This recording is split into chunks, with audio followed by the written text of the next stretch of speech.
بسم اللہ الرحمن الرحیم الحمدللہ رب العالمین والصلاة والسلام علی سید المرسلین وعلی آلہ وصحبہ اجمعین۔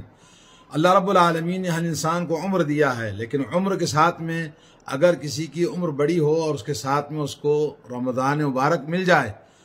تو جو رمضان جس کو ملتا ہے اتنا ہی زیادہ وہ اللہ رب العالمین کی بارگاہ میں زیادہ مرتبہ اور مقام اور اللہ کی نعمتوں کو پانے کا حقدار بنتا ہے۔ آئیے اس سلسلے میں ایک حدیث آپ کو سناتے ہیں۔ حضرت طلحہ بن عبید اللہ رضی اللہ تعالیٰ عنہ بیان کرتے ہیں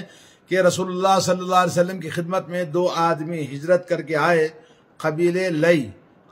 کے دو آدمی تھے۔ انہوں نے ہجرت کیا اور اللہ کے نبی صلی اللہ علیہ وسلم کی خدمت میں آئے، اور آنے کے بعد میں رسول اللہ صلی اللہ علیہ وسلم، جیسے دوسری روایت میں آتا ہے کہ رسول اللہ صلی اللہ علیہ وسلم نے گھر والوں کے پاس پوچھا کہ بھئی کچھ کھانے کے لیے ہے، تو گھر میں بولا کہ نہیں ہے، ہمارے پاس کچھ نہیں ہے کھانے کے لیے۔ تو اللہ کے نبی صلی اللہ علیہ وسلم نے صحابہ سے عرض کیا کہ ہے کوئی آدمی جو ان کی مہمان نوازی کرے؟ تو حضرت طلحہ بن عبید اللہ رضی اللہ تعالیٰ عنہ نے ان کو اپنے یہاں مہمان نوازی کے لیے رکھا، تو ان کی مہمان نوازی کرتے رہے۔ اور ان دونوں میں سے حضرت طلحہ بن عبید اللہ کہتے ہیں ان دونوں میں سے ایک بڑا سخت محنتی تھا اور اللہ کے دین میں بڑا محنت عبادت گزار تھا، اور جہاد میں اللہ کے راستے میں نکلا، اور راستے میں جانے کے بعد دونوں جہاد میں ان میں سے ایک شہید ہو گیا۔ دوسرا آدمی اس کے بعد 1 سال کے بعد انتقال کرتا ہے فطری طور پر۔ حضرت طلحہ بن عبید اللہ رضی اللہ تعالیٰ عنہ فرماتے ہیں کہ میں نے خواب میں دیکھا کہ جنت کے دروازے پر میں کھڑا ہوں اور دیکھتا ہوں کہ جنت سے ایک آدمی نکلتا ہے، تو وہاں وہ 2 آدمی بھی تھے جو ہجرت کر کے اللہ کے نبی کے پاس آئے تھے، قبیلے لئی کے۔ ان دونوں میں سے ایک آدمی جو 1 سال کے بعد فطری موت مرتا ہے، فرشتہ اس کا ہاتھ پکڑ کے جنت میں داخل کر دیتا ہے، اور اس کے بعد پھر جنت سے ایک آدمی باہر آتا ہے، اور دوسرا آدمی جو پہلے شہید ہوا، زیادہ محنتی تھا، اس کو داخل کرتا ہے جنت میں، اور مجھ سے کہا کہ تم واپس لوٹ جاؤ، تمہارا ابھی وقت نہیں آیا ہے۔ جب صبح ہوئی تو حضرت طلحہ نے رضی اللہ تعالیٰ عنہ لوگوں کے سامنے خواب کو بنایا، خواب کو سنایا، خواب کو بیان کیا، تو اس پر تعجب ہوا سب کو۔ رسول اللہ صلی اللہ علیہ وسلم کو بھی یہ خواب معلوم ہوا، تو رسول اللہ صلی اللہ علیہ وسلم کے سامنے تفصیل سے خواب کو بیان کیا گیا۔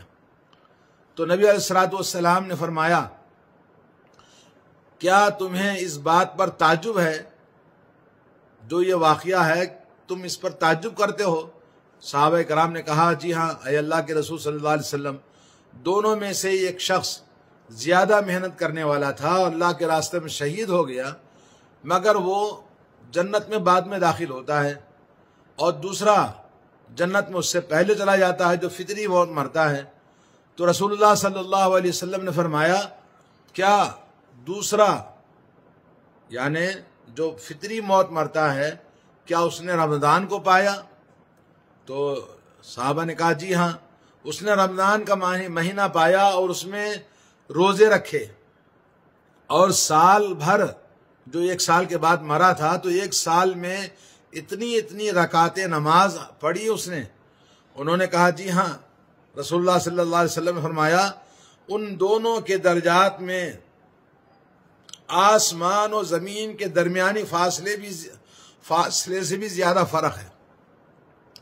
یعنی دونوں کے درجات میں آسمان و زمین کے فاصلے سے بھی زیادہ فرق ہے، اس لیے کہ یہ حدیث ابن ماجہ میں آئی ہے۔ یہ حدیث کا جیسا کہ آپ نے دیکھا 3925 حدیث نمبر ہے، حضرت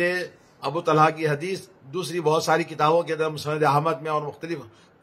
کتابوں کے اندر یہ حدیث بیان کی گئی ہے، لیکن حدیث کا درجہ ضعیف کہا گیا، لیکن بہت سارے طرق سے یہ حدیث آئی ہے۔ تو اس حدیث کے اندر التاریخ الکبیر علامہ بخاری رحمۃ اللہ علیہ کی کتاب کے اندر بھی موجود ہے۔ تو کہنے کا مطلب یہ ہے کہ یہ حدیث کیا بتاتی ہے؟ عمر لمبی ہو اور رمضان کو پائے، اور رمضان پانے کے بعد میں رمضان میں جیسے عبادت کرنی چاہیے عبادت کر لیا تو شہید سے بھی زیادہ اس کا درجہ ہو جاتا ہے۔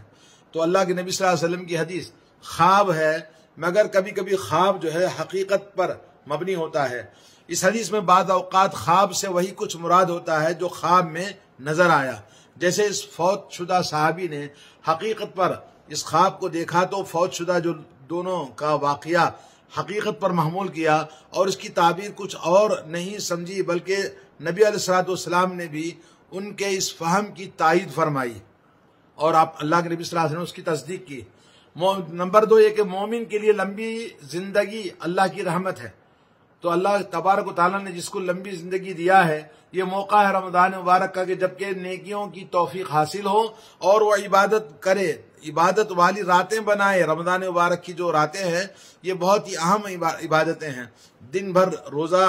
اور قرآن مجید کی تلاوت، رات میں قیام اور قرآن مجید کی تلاوت، اور اس کے رمضان کے جو کچھ عبادتیں ہیں، رحمتیں ہیں اور صدقات، خیرات، لوگوں کے ساتھ ہمدردی، لوگوں کی مدد، امر بالمعروف نہی عن المنکر، ہر قسم کی عبادتیں اس مبارک مہینے کے اندر آدمی کر سکتا ہے اور اپنی نیکیوں اور درجات کو بلند کر سکتا ہے۔ طویل عرصے سے نماز روزے کا ثواب ہونے کی وجہ سے شہید سے بھی زیادہ اس کا درجہ ہو گیا، لیکن شہید کے لیے کچھ خاص انعامات ہیں جو دوسروں کو حاصل نہیں ہیں، اور اس حدیث میں ان 2 صحابیوں کو جنتی ہونے کی بشارت ہے، اور حضرت طلحہ رضی اللہ تعالیٰ عنہ کے لیے بھی جنت کی بشارت ہے۔ ویسے بھی حضرت طلحہ عشرہ مبشرہ میں جنہیں اللہ کے رسول صلی اللہ علیہ وسلم نے نام لے کر جنت کی بشارت سنائی تھی، ان عشرہ مبشرہ میں سے آپ حضرت ابو طلحہ بن عبید اللہ بھی موجود ہیں۔ تو یہ حدیث ہمیں بتاتی ہے کہ ہم اپنی زندگی میں یہ رمضان جس کو ملا ہے وہ خوش نصیب انسان ہے۔ کتنے ہی لوگ تھے پچھلے رمضان جو تھے اس سال موجود نہیں ہیں، تو ہمیں چاہیے کہ ہم اس مبارک دنوں کو جو تھوڑے سے ایام معدودات، تھوڑے سے دن باقی ہیں، اللہ کے نبی صلی اللہ علیہ وسلم کی اس حدیث سے ہمیں زیادہ ہمت افزائی ہوتی ہے کہ زیادہ سے زیادہ ہم اللہ کی بارگاہ میں عبادتیں کریں، اور سب سے افضل روزے دار وہ ہے جو افضل ذکر کثرت کے ساتھ جو ذکر کرتا ہے، وہ سب سے افضل روزے دار ہے۔ تو اللہ تبارک و تعالی ہم سب کو کثرت کے ساتھ ذکر کرنے، قرآن کی تلاوت کرنے، قرآن مجید کی تلاوت بھی اللہ کا ذکر ہے اور عبادت ہے، تو اللہ تبارک و تعالی ہمیں توفیق عطا فرمائے۔ ان مبارک راتوں میں جو آج تھوڑے سے ایک ہفتہ باقی رہ گئی ہیں، تو ان راتوں میں کثرت کے ساتھ عبادت کرے اور اپنے درجات کو بلند کرے۔ اللہ تعالی ہم سب کو جنت کا حقدار بنائے اور ہمارے گناہوں کو معاف فرمائے۔ وصلی اللہ علی نبینا محمد وعلی آلہ وصحبہ اجمعین۔ والسلام علیکم ورحمۃ اللہ۔